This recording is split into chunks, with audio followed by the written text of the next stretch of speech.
नमस्कार। Contract lecture series में एक बार फिर आपका हार्दिक स्वागत है। आज बात करेंगे section number 16 Indian contract act में डिस्कस किए गए अनडू इन्फ्लुएंस की। पिछले लेक्चर में हमने कोएर्शन देखा। कोएर्शन जहां पर आईपीसी के द्वारा पनिशेबल किसी एक्ट को करके या उसकी धमकी दे करके किसी व्यक्ति से एग्रीमेंट कराने की बात करता है। वहीं अगर हम सेक्शन 16 को देखेंगे तो यहां जो कोएर्शन आएगा वो मेंटल होगा। यहां जो प्रेशर क्रिएट किया जाएगा वो मेंटल होगा, उसमें फिजिकल एलिमेंट कम होंगे। अब देखते हैं कि आखिर सेक्शन 16 का बेयर क्या कहता है। सेक्शन 16 को आप 3 क्लॉज में डिवाइड किया जाता है। सेक्शन 16 क्लॉज 1, क्लॉज 2 और क्लॉज 3। अब इसके बाद इसमें आएंगे केस लॉ कि आखिर किस तरीके से कौन कौन से ऐसे रिश्ते होंगे जहां पर हम प्रिज्यूम करके चलेंगे कि यहां अनडू इन्फ्लुएंस है। 16 क्लॉज 1 जहां डिस्कस करेगा कि वो कौन से 2 एसेंशियल चीजें पूरी करनी होंगी अगर आप अपने एग्रीमेंट को रिस्काइंड करना चाहते हैं, ब्रेक कराना चाहते हैं अनडू इन्फ्लुएंस के ग्राउंड पर। 16 क्लॉज 2 कुछ स्पेसिफिक सर्कमस्टांसेस में प्रिजम्पशन की बात करता है, जहां आप ये प्रिज्यूम कर सकते हैं कि एक व्यक्ति दूसरे व्यक्ति के विल को डोमिनेट करने की कंडीशन में है।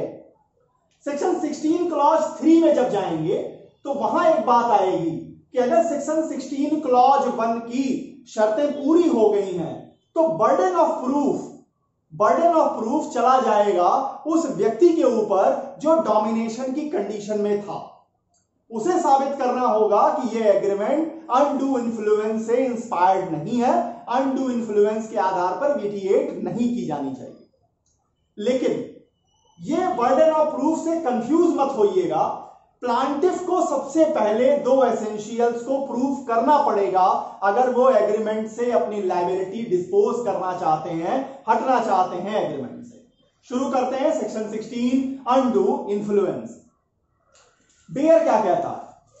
सबसे पहले कहता है section 16 clause 1, a contract is said to be induced by undue influence where the relations subsisting between the parties are such that one of the parties is in a position to dominate the will of other and uses that position to obtain an unfair advantage over other। अब अगर हम clause 1 को देखें, section 16 के clause 1 को जब हम देखते हैं तो यहां पर यह बात स्पष्ट आती है। इसे सर फ्रेडरिक पोलक भी ये कहते हैं कि अनडू इन्फ्लुएंस को आप एक तरीके से मेंटल कोएर्शन के रूप में देखिए। यहां जो प्रेशर क्रिएट किया जाता है वो फिजिकल नहीं होता, वो मेंटल होता है। और सेक्शन 16 क्लॉज 1 कहता है कि अगर आप एग्रीमेंट को, सेक्शन 16 क्लॉज 1 ये कहता है कि अगर आप एग्रीमेंट को अनडू इन्फ्लुएंस के कैटेगरी में लाना चाहते हैं कि यहां जो आपकी कंसेंट ऑब्टेन की गई है वो अनडू इन्फ्लुएंस से की गई है, तो यहां पर आपको दो पैरामीटर्स आपको प्रूफ करने पड़ेंगे। कौन कौन से? पहला कहता है कि कॉन्ट्रैक्टिंग जो पार्टीज हैं, इस कॉन्ट्रैक्टिंग पार्टीज में एक पार्टी जो है वो कोई भी हो सकता है। वो सेलर हो सकता है, वो बायर हो सकता है, वो लैंडलॉर्ड हो सकता है, वो टेनेंट हो सकता है, कोई हो सकता है। दोनों पार्टीज में से एक पार्टी जो है वो दूसरे पार्टी की विल को डोमिनेट करने की पोजीशन में है और इस पोजीशन का फायदा, इस पोजीशन का इस्तेमाल दूसरी पार्टी ने, जो पार्टी डोमिनेशन की कंडीशन में है, डोमिनेट करने की पोजीशन रखता है, उसने इस पोजीशन का इस्तेमाल इस तरीके से किया कि इसे अनफेयर एडवांटेज उसने ले लिया। एक बात ध्यान दीजिएगा, यहां जरूरी नहीं है कि जो आदमी डोमिनेशन की पोजीशन में हो फायदा भी उसी को मिले। अगर उसने अपने डोमिनेशन के पोजीशन के इस्तेमाल का इस तरह से इस्तेमाल किया कि फायदा उससे रिलेटेड किसी और व्यक्ति को भी मिलता है तो भी सेक्शन 16 क्लॉज 1 की शर्त पूरी हो जाएगी। तो अगर आप एग्रीमेंट को रिस्काइंड कराना चाहते हैं अनडू इन्फ्लुएंस के ग्राउंड पर तो आपको 2 पैरामीटर्स को पहले प्रूव करना होगा। पहला क्या है? party is in position of domination या dominate the will of another one, एक व्यक्ति क्या है, दूसरे व्यक्ति के विल को डोमिनेट करने की पोजीशन में है। सिर्फ इतने से कुछ नहीं होगा, आपको इसके साथ दूसरे इंग्रेडिएंट, दूसरा जो रिक्वायरमेंट है वो भी पूरी करनी होगी। क्या? सच party uses such domination to obtain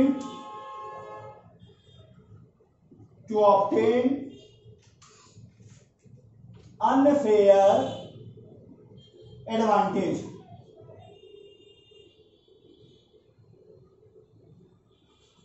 जो व्यक्ति डोमिनेशन की पोजीशन में है, उस व्यक्ति ने अपने पोजीशन का इस्तेमाल इस तरह से किया कि उसे उस पोजीशन के कारण, जो डोमिनेशन है उसका, इसके कारण उसे अनफेयर एडवांटेज मिल रहा है उस एग्रीमेंट में। अगर ये अनफेयर एडवांटेज की बात और डोमिनेशन द विल की बात प्लांटिफ, जो कि रिस्काइंड करना चाहता है कॉन्ट्रैक्ट, वो पूरी कर देता है, वो साबित कर देता है, तो वो रिस्काइंड कर सकेगा सेक्शन 19A का इस्तेमाल करते हुए। वहां पर ये एग्रीमेंट वॉइडेबल हो जाएगा, ये कॉन्ट्रैक्ट वॉइडेबल हो जाएगा अगर वो दो बातें साबित करे कि दूसरा व्यक्ति डोमिनेशन की पोजीशन में है और उसने इस पोजीशन का इस्तेमाल इस तरह से किया कि अनफेयर एडवांटेज उसने इसके जरिए हासिल किया। यहां पर एक केस आती है रघुनाथ प्रसाद वर्सेस सूरज प्रसाद की। प्रिवी काउंसिल का जजमेंट है रघुनाथ प्रसाद वर्सेस सूरज प्रसाद। प्रीवी काउंसिल की जजमेंट है। यह जजमेंट इंपॉर्टेंट इसलिए है कि इस जजमेंट में प्रीवी काउंसिल ने कहा कि सेक्शन 16 क्लॉज 1 से लेकर के 3 को जब आप देखते हैं तो 3 में बर्डन ऑफ प्रूफ की बात आती है, लेकिन वो बाद में आएगी। सबसे पहले जो आदमी अपने एग्रीमेंट को, अपने कॉन्ट्रैक्ट को रिस्काइंड कराना चाहता है, उसे पहले सबसे पहले दो बातों को साबित करना होगा। पहला कि दूसरा जो पार्टी है, जो अपोजिशन है, वो डोमिनेशन की कंडीशन में था और उसने डोमिनेशन किस तरीके का डोमिनेशन, वो दूसरे पार्टी के विल को डोमिनेट करने की पोजीशन में है और इस पोजीशन का इस्तेमाल उसने अनफेयर एडवांटेज लेने के लिए किया। अगर ये दोनों बातें साबित हो जाती हैं तो हम घूमेंगे बर्डन ऑफ प्रूफ, जो कि सेक्शन 16 क्लॉज 3 में डिस्कस किया गया है, और वो चला जाएगा दूसरी पार्टी के ऊपर, उस पार्टी के ऊपर जो डोमिनेशन की कंडीशन में था, कि वो साबित करे, वो ये बर्डन ऑफ प्रूफ उसके ऊपर होगा कि वो साबित करे कि ये एग्रीमेंट अनडू इन्फ्लुएंस के ग्राउंड पर विटिएट नहीं की जाएगी। ये साबित करने का भार उधर चला जाएगा। लेकिन प्राइमरली जो आप कह लीजिए कि जो प्रेशर है, जो मतलब दावा जो लेके जा रहा है, जो एग्रीमेंट रिस्काइंड करना चाहता है, वो अपनी लायबिलिटी से नहीं बचेगा सेक्शन 16 क्लॉज 3 के ग्राउंड पर। उसे अपनी बात साबित करनी पड़ेगी कोर्ट में, और वो क्या होगी कि दूसरी पार्टी उसके विल को डोमिनेट करने की पोजीशन में है और इस पोजीशन का इस्तेमाल उन्होंने अनफेयर एडवांटेज लेने के लिए किया है। इस पोजीशन के इस्तेमाल के जरिए उन्होंने अनफेयर एडवांटेज लिया है। उन्होंने लिया है, किसी और को दिलाया है। उस एग्रीमेंट में अनफेयर जो एडवांटेज मिली है वो इस कारण से मिली है कि दूसरी पार्टी डोमिनेशन ऑफ विल की पोजीशन में है। अब इसके बाद आते हैं, यहां पर प्रिवी काउंसिल कहती है कि अगर आप इस क्रम को बदल देंगे, किस क्रम को, अगर आप प्लांटिफ जो कि कोर्ट जा रहा है वो ये बिना साबित किए सीधे सीधे अगर आप बर्डन ऑफ प्रूफ लगाना चाहते हैं दूसरी पार्टी के ऊपर, तो ये सेक्शन 16 आपको हाईली कंफ्यूज करेगा। तो सेक्शन 16 को समझने का सबसे बेहतर है सेक्शन 15 में ग्राउंड बना कोएर्शन का, जिसके आधार पर आप अपने कॉन्ट्रैक्ट से पीछा छुड़ा सकते हैं। 16 में अनडू इन्फ्लुएंस के ग्राउंड पे पीछा छुड़ा सकते हैं। पीछा आपको छुड़ाना है तो इसलिए बात आपको पहले साबित करनी पड़ेगी कि दूसरी पार्टी डोमिनेशन की कंडीशन में है, आपके विल को डोमिनेट करने की पोजीशन में है और इस पोजीशन का इस्तेमाल उन्होंने बेजा तरीके से किया है, उन्होंने उसके जरिए अनफेयर एडवांटेज हासिल किया है। ये दो बातें जब आप साबित कर देंगे तो कहीं बर्डन ऑफ प्रूफ जाएगा सेक्शन 16 क्लॉज 3 में अपोजिशन के ऊपर। अब आते हैं सेक्शन 16 क्लॉज 2 क्या कहता है। सेक्शन 16 क्लॉज 2 जो है वो कुछ स्पेसिफिक सर्कमस्टांसेस की बात करता है और वहां पर प्रिजम्पशन की बात करता है कि ऐसी जगहों पर हम ये प्रिज्यूम कर लेंगे कि एक व्यक्ति दूसरे व्यक्ति के विल को डोमिनेट करने की पोजीशन में है। क्या कहता है सेक्शन 16 क्लॉज 2?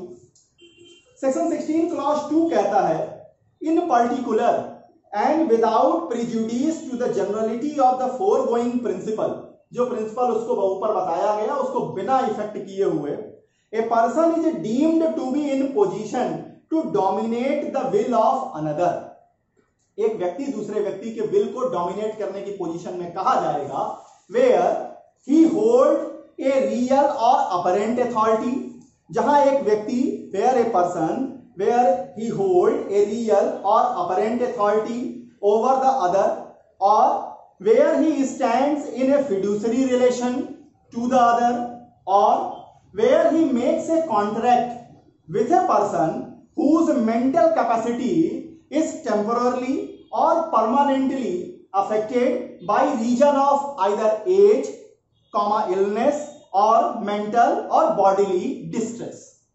अब अगर सेक्शन 16 क्लॉज 2 को देखिए तो सेक्शन 16 क्लॉज 2 कहता है कि कुछ ऐसी सर्कमस्टांसेस में हम प्रिज्यूम कर लेंगे कि एक पार्टी जो है वो दूसरे पार्टी के विल को डोमिनेट करने की पोजीशन में है। कौन कौन सी वो सर्कमस्टांसेस की बात कर रहे हैं? सेक्शन 16 क्लॉज 2 कहता है प्रिजम्पशन की बात। क्या प्रिजम्पशन? की एक पार्टी दूसरे पार्टी के विल को डोमिनेट करने की पोजीशन में है। कब कब? कहता है कि जहां एक व्यक्ति, जहां उस जो कॉन्ट्रैक्ट हो रहा है उसमें एक पार्टी जो है वो दूसरे पार्टी के ऊपर या तो रियल अधिकार रखती है, अथॉरिटी रखती है, या ये अपरेंट अथॉरिटी रखती है। पहली बात क्या आ रहा है? रियल अथॉरिटी की बात आ रही है। रियल अथॉरिटी रखती है, वहां हम मानेंगे कि जिसके ऊपर अथॉरिटी रखी जा रही है उस व्यक्ति के विल को अथॉरिटी रखने वाला व्यक्ति डोमिनेट करने की पोजीशन में है। दूसरी बात कहते हैं अपरेंट अथॉरिटी की बात आती है, मतलब दिख नहीं रहा है, रियल तो नहीं समझ में आ रहा है, लेकिन ऐसा आभास है कि वहां वो उसके विल को डोमिनेट कर सकते हैं। फिर क्या कहते हैं? या तो पक्षकारों के बीच में कैसा रिलेशन है? फिड्यूसरी रिलेशन है। अब ये कौन सा रिलेशन है? फिड्यूसरी रिलेशन कहने का मतलब है विश्वास का संबंध है। अब विश्वास के संबंध को आप समझिए कि अगर जहां पर सेलर जो है वो पिता है और खरीदने वाला उसका अपना बिटिया या बेटा है, तो वहां पर ये जो रिश्ता है ये विश्वास का है। जहां पर गार्जियन है, वार्ड है, जहां पर एडवोकेट है, क्लाइंट है, जहां डॉक्टर है, पेशेंट है, वहां ये रिश्ते जो है वो विश्वास के ऊपर खड़े हैं। तो अगर एक व्यक्ति, वहां हम ये प्रिज्यूम करके चलेंगे कि डॉक्टर जो होगा वो पेशेंट की विल को डोमिनेट करने की पोजीशन में है, एक एडवोकेट जो है वो क्लाइंट के विल को डोमिनेट करने की पोजीशन में है, वहां ये प्रिजम्पशन करके चलेंगे। तो सेक्शन 16 क्लॉज 2 कहता है कि जहां एक व्यक्ति रियल या अपरेंट अथॉरिटी रखे, या जहां फिड्यूसरी रिलेशनशिप हो पार्टीज के बीच में, या एक व्यक्ति ऐसे पर्सन के साथ कॉन्ट्रैक्ट करे, ऐसे पर्सन के साथ कॉन्ट्रैक्ट में इंटर करे जिस पर्सन की मेंटल जो कैपेसिटी है वो आइदर टेम्पोररी तरीके से या परमानेंट तरीके से डिस्टर्ब हो, वो परमानेंट तरीके से या मेंटल तरीके या टेम्पोररी तरीके से अफेक्टेड हो, और ये अफेक्ट का जो रीजन है वो या तो उसकी एज हो, टेंडर एज का है, छोटी उम्र का है, या बहुत ज्यादा उम्र है जिसके कारण उसकी सोचने समझने की जो पावर है वो या तो टेम्पोरली या परमानेंटली अफेक्टेड है, या उसकी बीमारी के कारण ऐसा है, या फिजिकल या मेंटल डिस्ट्रेस के कारण है। और तो जो व्यक्ति ऐसे फिजिकल मेंटल डिस्ट्रेस की कंडीशन में है अगर आप उससे कॉन्ट्रैक्ट करते हैं, उससे कॉन्ट्रैक्ट में आप इंटर करते हैं, तो सेक्शन 16 क्लॉज 2 कहता है कि वहां हम ये प्रिज्यूम करके चलेंगे कि आप जो है डोमिनेशन की पोजीशन रखते हैं। अब इसे समझिए, हो गया real authority, apparent authority, fiduciary relation, और फिर कहता है contract with such A party, such a person whose mental capacity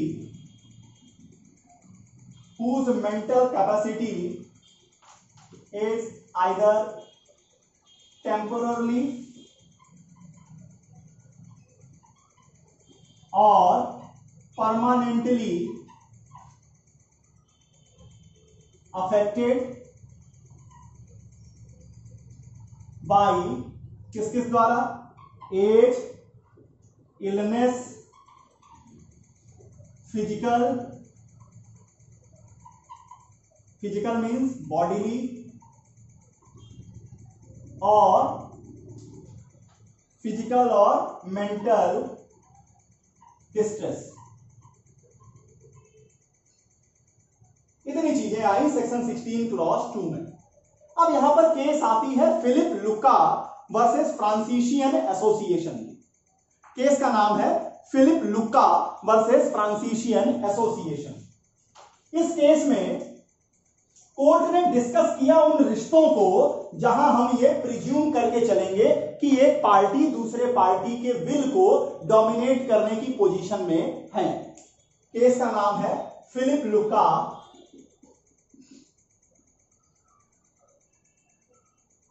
versus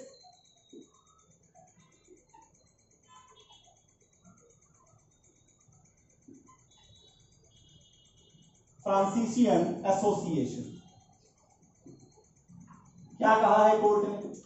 यहां कोर्ट ने कहा कि यह प्रिजम्पशन कहां कहां उठेगी। यह प्रिजम्पशन उठेगी एडवोकेट क्लाइंट के बीच में, यह प्रिजम्पशन उठेगी डॉक्टर पेशेंट के बीच में, यह प्रिजम्पशन उठेगी स्पिरिचुअल गुरु और डिसिपल के केस में, यह प्रिजम्पशन उठेगी ट्रस्टी बेनिफिशियरी के केस में, यह प्रिजम्पशन उठेगी पेरेंट चाइल्ड के रिश्ते में, यह प्रिजम्पशन उठेगी गार्जियन और वार्ड के केस में, यह प्रिजम्पशन उठेगी इनकम टैक्स ऑफिसर और एसएससी के केस में, यह प्रिजम्पशन उठेगी मास्टर सर्वेंट के केस में, कि यहां पर एक व्यक्ति दूसरे व्यक्ति के विल को डोमिनेट करने की पोजीशन रखते हैं। अब प्रश्न उठा इस मुकदमे में कि क्या हस्बैंड वाइफ के बीच में भी हम ये प्रिजम्पशन रख सकते हैं कि हस्बैंड या वाइफ जो है वो दूसरे के विल को डोमिनेट करने की पोजीशन में है। तो यहां कोर्ट ने एनालिसिस की कि अगर हम इंग्लिश कॉमन लॉ को देखें तो वहां ऐसा कोई एग्जांपल हमें नहीं मिलता जहां पर यह माना जाए कि हस्बैंड या वाइफ जो है वो दूसरे के विल को डोमिनेट करने की पोजीशन रखते हैं। लेकिन ध्यान दीजिएगा, लेकिन अगर वो पेयर के रूप में हैं और वो जल्द ही शादी करने वाले हैं, अबाउट टू मैरी हैं, वहां पर कोर्ट्स ने ये प्रिजम्पशन किया है कि एक पार्टी दूसरे पार्टी के विल को डोमिनेट करने की पोजीशन रखती है। समझिएगा, मतलब कोर्ट्स ने ये माना है कि शादी के बाद ये संभव नहीं है। शादी के पहले एक पर्सन जो हस्बैंड है वो वाइफ के विल को डोमिनेट करने की पोजीशन रखता है।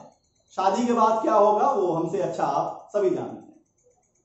चलिए अब आते हैं भारत में क्या हस्बैंड वाइफ को लेकर के है। भारत में हस्बैंड वाइफ को लेकर के जो पोजीशन है वो ये है कि अगर वाइफ पर्दानशी लेडी है, अगर वाइफ पर्दानशी वोमेन है जो अब देखने को नहीं पाई जाती, ये प्रजाति विलुप्त हो चुकी है, तो अगर पर्दानशी वोमेन है वाइफ, तब वहां पर यह प्रिजम्पशन आएगी कि हस्बैंड यहां पर वाइफ के विल को डोमिनेट करने की पोजीशन रखता है। लेकिन अगर वोमेन पर्दानशी नहीं है तो यहां पर भारत में भी हस्बैंड वाइफ के केस में हम ये प्रिजम्पशन नहीं लेके चलेंगे कि हस्बैंड वाइफ के विल को डोमिनेट करने की पोजीशन रखता है। प्रश्न उठा कि वेंडर और वेंडी के केस में क्या होगा, डोनर डोनी के केस में भी क्या प्रिजम्पशन लिया जाएगा। कोर्ट ने कहा वहां प्रिजम्पशन नहीं होगा, वहां अगर आप चाहते हैं अनडू इन्फ्लुएंस की बात कराना, तो आपको सेक्शन 16 क्लॉज 1 में जो बात बताई गई कि आपको यह साबित करना पड़ेगा कि दूसरी पार्टी डोमिनेशन की स्थिति रखती है और उसने उस स्थिति का इस्तेमाल अनफेयर एडवांटेज लेने के लिए किया है, यह आपको साबित करना पड़ेगा। वहां हम प्रिजम्पशन करके नहीं चलेंगे। दूसरी केस आती है, केस का नाम है सुभाष चंद्र वर्सेस गंगा प्रसाद। इस केस में हुआ यह कि एक माइंड से वीक आदमी ने, एक ऐसा व्यक्ति जिसके पास ज्यादा दिमाग नहीं था और जो काफी दिनों से बीमार चल रहा था, उसने अपनी सारी प्रॉपर्टी अपने स्पिरिचुअल गुरु को ट्रांसफर कर दी, विल कर दिया, उसको जो है गिफ्ट कर दिया, सॉरी उसे गिफ्ट कर दिया। अब यहां पर कोर्ट ने कहा कि ये जो ट्रांजैक्शन हुआ है ये अनडू एडवांटेज के लिए है, इसे अनडू यहां पर जो इन्फ्लुएंस है उसे कोर्ट ने माना और इस आधार पर उस ट्रांजैक्शन को उन्होंने कैंसिल कर दिया, उसको रिस्काइंड कर दिया। आगे बढ़ते हैं। अब आता है burden of proof. Burden of proof जो कि सेक्शन 16 क्लॉज 3 में डिस्कस किया गया है। पहले देखते हैं कि आखिर सेक्शन 16 क्लॉज 3 कहता क्या है। सेक्शन 16 क्लॉज 3 कहता है where a person who is in a position to dominate will of another, जहां एक व्यक्ति दूसरे व्यक्ति के विल को डोमिनेट करने की पोजीशन में है, enters into a contract with him and the transaction appears on the face of it, on the face of record, or the evidence adduced to be unreasonable, the burden of proving that such contract was not induced by undue influence shall lie, ध्यान दीजिएगा shall शब्द का इस्तेमाल है, imperative है, duty cast की गई है, यहां डिस्क्रिशन नहीं है कोर्ट्स को, shall lie upon the person who is in a position to dominate the will of another one। क्या कह रहे हैं?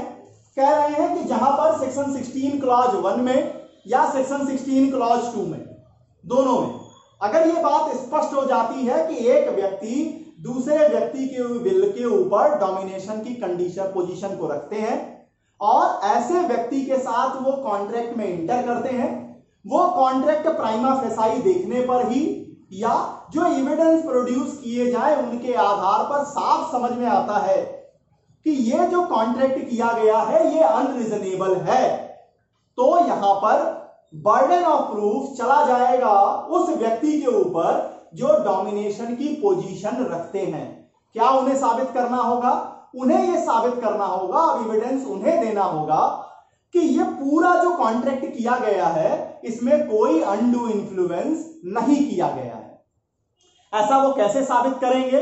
ऐसा वो साबित कर सकते हैं, दूसरी पार्टी ये साबित कर सकती है जो डोमिनेशन की पोजीशन में है, वो ये साबित कर दें कि उसने सारे मटेरियल फैक्ट दूसरी पार्टी को डिस्क्लोज कर दिए हैं, जो कंसिडरेशन है वो एडुकेट है, वो कंसिडरेशन कहीं से भी इनएडुकेट नहीं है, दूसरी पार्टी को जो बार्गेनिंग हुई है वो अनरीजनेबल नहीं है, उस एग्रीमेंट में जो बार्गेनिंग की गई है वो भी अनरीजनेबल नहीं है, या प्लांटिफ के पास दूसरे लोगों से सलाह मशवरा लेने का पर्याप्त मौका था।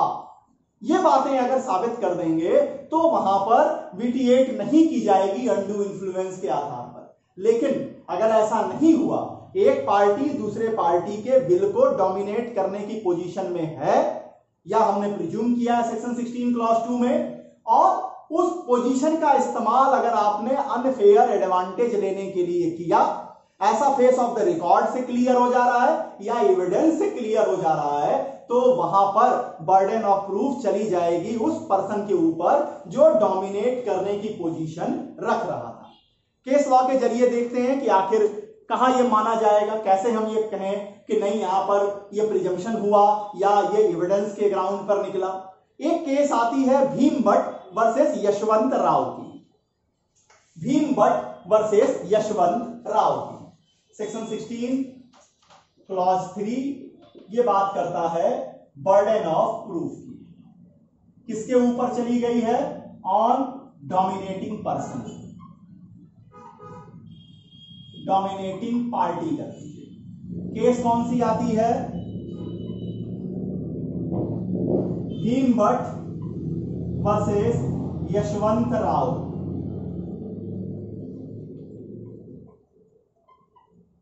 क्या हुआ था यहां पर, इस केस में एक गरीब किसान था जो अपने मनी लेंडर से जिसने उसने पैसे लिए थे वो पैसा वापस नहीं कर पा रहा। मनी लेंडर ने क्या किया, एक नया एग्रीमेंट करवाया, एक नया कॉन्ट्रैक्ट करवाया जिसमें इस गरीब किसान ने जितना अमाउंट लिया था उसके 3 गुने अमाउंट को चुकाने के लिए उसने कॉन्ट्रैक्ट कर लिया। अब क्लियर था, ये फेस ऑफ द रिकॉर्ड से ही क्लियर है कि ये जो एग्रीमेंट हुआ है ये बिल्कुल अनरीजनेबल है। एक व्यक्ति ने अगर 1000 रुपए लिए और उसने 3000 रुपए लौटाने का अगर कॉन्ट्रैक्ट किया है तो ये बताने की कोई जरूरत नहीं है कि उसका जो कंसेंट ली गई है वो कैसे ली गई है। जरूरी नहीं कि हर बार आप पिस्टल दिखा करके ही, पिस्टल को लगा करके ही आप सिग्नेचर कराएं। मेंटल कोएर्शन, मेंटल तरीके से जो प्रेशराइज किया जाता है वो भी उतना ही ज्यादा इफेक्टिव मैकेनिज्म इस्तेमाल होता है। सोसाइटी में भी आपको ये देखने को मिलेगा किसी की भी कंसेंट को हासिल करने के लिए। तो भीमभट्ट वर्सेस यशवंत राव के केस में यहां जो कॉन्ट्रैक्ट हुआ था, गरीब किसान ने जितना पैसा लिया था उसका 3 गुना चुकाने के लिए उसने एग्रीमेंट किया। इस एग्रीमेंट को, इस कॉन्ट्रैक्ट को रिस्काइंड किया कोर्ट ने अंडू इन्फ्लुएंस के ग्राउंड पर। दूसरी केस एक और देखते हैं, केस का नाम है रानी अन्नपूर्णा वर्सेस स्वामीनाथन। केस है रानी अन्नपूर्णा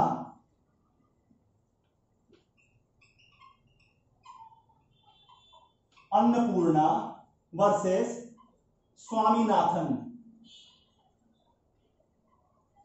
इस केस में एक गरीब हिंदू महिला रहती है, जो विडो रहती है, वो जो है 1500 रुपए उधार लेती है एक व्यक्ति से। रानी अन्नपूर्णा ने 1500 रुपए उधार लिए स्वामीनाथन से, और जो कॉन्ट्रैक्ट हुआ उसमें लिखा कि यहां जो ब्याज रानी चुकाएंगी वो 100% एनम होगी। मतलब 1 साल बाद ये 1500 रुपए 3000 रुपए में बदल जाएंगे। अब यहां जो एविडेंस आया वो साफ ये बताने के लिए काफी है कि यहां इस महिला से जो कंसेंट हासिल की गई है वो मेंटल प्रेशर का इस्तेमाल है, वो अनडू इन्फ्लुएंस के आधार पर ही की गई है, और इसलिए इस एग्रीमेंट को भी कोर्ट ने रिस्काइंड किया अनडू इन्फ्लुएंस के ग्राउंड पर। तो अनडू इन्फ्लुएंस को अगर आप समझें तो फ्रेडरिक पोलक भी कहते हैं कि ये फिजिकल फोर्स नहीं है, यहां फिजिकल थ्रेट नहीं है, यहां जो थ्रेट है वो मेंटल है, वो मेंटल प्रेशराइज किया जा रहा है पार्टी को। और कौन कर सकता है? सड़क से चलता हुआ आदमी आपको मेंटल प्रेशराइज नहीं करेगा, अब वो आदमी ही आपके ऊपर मेंटल प्रेशराइज कर सकता है, मेंटल प्रेशर क्रिएट कर सकता है जो कहीं ना कहीं आपसे रिश्ते में है। वो रिश्ता कैसा हो सकता है? हो सकता है कि वो सीधे सीधे आपके ऊपर अधिकार रखता है, हो सकता है आपके डिपार्टमेंट का एचओडी है, आपका अपना डीन है, वो सीधे सीधे वो फैकल्टीज के ऊपर या दूसरे लोगों के ऊपर अथॉरिटी रखते हैं, या तो सीधा रियल अथॉरिटी है या अपरेंट अथॉरिटी है, या ऐसा रिश्ता है जहां विश्वास है। अब विश्वास के रिश्तों की कोई एक लिस्ट नहीं है, वो सारे ही रिश्ते जहां एक व्यक्ति आंख बंद करके चल सकता है, चलता है बल्कि कहिए, जैसे डॉक्टर हुआ, वकील हुए, ऐसे आध्यात्मिक गुरु और शिष्य का संबंध हुए, जहां एक व्यक्ति ये मानता है कि अगला जो करेगा मेरे फायदे के लिए करेगा, मेरे भले के लिए करेगा।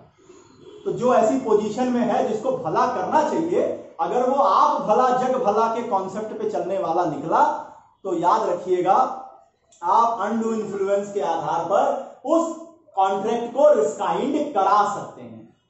अब आते हैं कि आखिर कोएर्शन में और अनडू इन्फ्लुएंस में क्या अंतर है। दोनों देखने में एक ही जैसा लग रहा है, एक फिजिकल थ्रेट का इस्तेमाल है, एक मेंटल थ्रेट का इस्तेमाल है, तो आखिर दोनों में अंतर क्या है? तो जब आप कोएर्शन को देखते हैं तो यहां सीधी बात है कि यहां जो तरीका इस्तेमाल किया गया है आपकी कंसेंट को लेने का वो फिजिकल थ्रेट है, जबकि अनडू इन्फ्लुएंस में यह तरीका मेंटल प्रेशर का होता है। दूसरी ओर आइए कि कोएर्शन के लिए कोई रिलेशनशिप का होना जरूरी नहीं है पार्टीज के बीच में, लेकिन अनडू इन्फ्लुएंस तब तक नहीं हो सकता जब तक रिलेशनशिप नहीं होगी। अगर रिलेशनशिप नहीं होगी, आप जो है जिस आदमी को कभी देखे नहीं, कभी सुने नहीं, कभी जाने नहीं, वो कैसे आपके ऊपर अनडू इन्फ्लुएंस कर लेगा? अनडू इन्फ्लुएंस हमेशा उन जगहों पे काम करेगा जहां पार्टीज के बीच में रिलेशनशिप सरवाइव कर रही है। फिर आगे, कोएर्शन के लिए कोई जरूरी नहीं है कि पार्टी जो कि कॉन्ट्रैक्ट में आ रही है वही कोएर्शन करे। लेकिन अनडू इन्फ्लुएंस के लिए यह जरूरी है कि वो पार्टी ही मेंटल प्रेशर करे जो कॉन्ट्रैक्ट में आ रही। अब आते हैं कोएर्शन में। मान लीजिए कि आपने एग्रीमेंट, आपने कॉन्ट्रैक्ट को रिस्काइंड कर दिया और उस कॉन्ट्रैक्ट में आपने पहले कोई बेनिफिट गेन कर रखी थी। तो सेक्शन 64 इंडियन कॉन्ट्रैक्ट एक्ट ये कहता है कि जब आप कॉन्ट्रैक्ट को वॉइड डिक्लेयर करा देंगे, वॉइड हो जाएगा, तो जो फायदा आपने ले रखा है वो आपको दूसरी पार्टी को वापस करना होगा। अब अनडू इन्फ्लुएंस के केस में क्या होगा? अनडू इन्फ्लुएंस के केस में कोर्ट ऑर्डर करेगी, या तो पूरी तरह से वो फायदा वापस कराएगी, पार्शली वापस कराएगी, या उससे रिलेटेड जो ऑर्डर कोर्ट को उचित समझेगा वो ऑर्डर कोर्ट प्रोवाइड करेंगे। फिर आते हैं बर्डन ऑफ प्रूफ को लेकर के कोएर्शन और अनडू इन्फ्लुएंस में क्या अंतर है। तो देखिए, कोएर्शन में प्लांटिफ को ही साबित करना है कि यहां कोएर्शन किया गया है। यहां दूसरी पार्टी के ऊपर सेक्शन 15 कोई बर्डन ऑफ प्रूफ जो है वो इंपोज नहीं करता। लेकिन जब हम अनडू इन्फ्लुएंस को देखते हैं कि अगर प्लांटिफ ने यह साबित कर दिया कि यहां पार्टीज का जो रिलेशन ऐसा है कि एक पार्टी दूसरे पार्टी के विल को डोमिनेट करने की पोजीशन में है और उसने इस पोजीशन का इस्तेमाल अनफेयर एडवांटेज लेने के लिए किया है, तो बर्डन ऑफ प्रूफ चली जाएगी डोमिनेटिंग पार्टी के ऊपर। अब उन्हें यह साबित करना है कि यह कॉन्ट्रैक्ट विटिएट नहीं किया जाना चाहिए अनडू इन्फ्लुएंस के आधार पर। यहां कोई अनडू इन्फ्लुएंस नहीं किया गया। इतनी बातें रही आपके सामने सेक्शन 16 इंडियन कॉन्ट्रैक्ट एक्ट को लेकर। कॉन्ट्रैक्ट में अपने अगले लेक्चर में आपके सामने लेकर उपस्थित होंगे फ्रॉड को लेकर के, जिसमें डेयरी वर्सेस पीक का सबसे लीडिंग और इंपॉर्टेंट केस आएगी, और इसके बाद एक और लीडिंग केस आएगी जो स्टूडेंट कम्युनिटी के लिए भी काफी ज्यादा जानना जरूरी है, और उस केस का नाम है श्री कृष्णा वर्सेस कुरुक्षेत्र यूनिवर्सिटी। क्या हुआ था इन केसेस में, इन बातों को लेकर आपके सामने उपस्थित हूं। तब तक के लिए बहुत बहुत धन्यवाद। नमस्कार।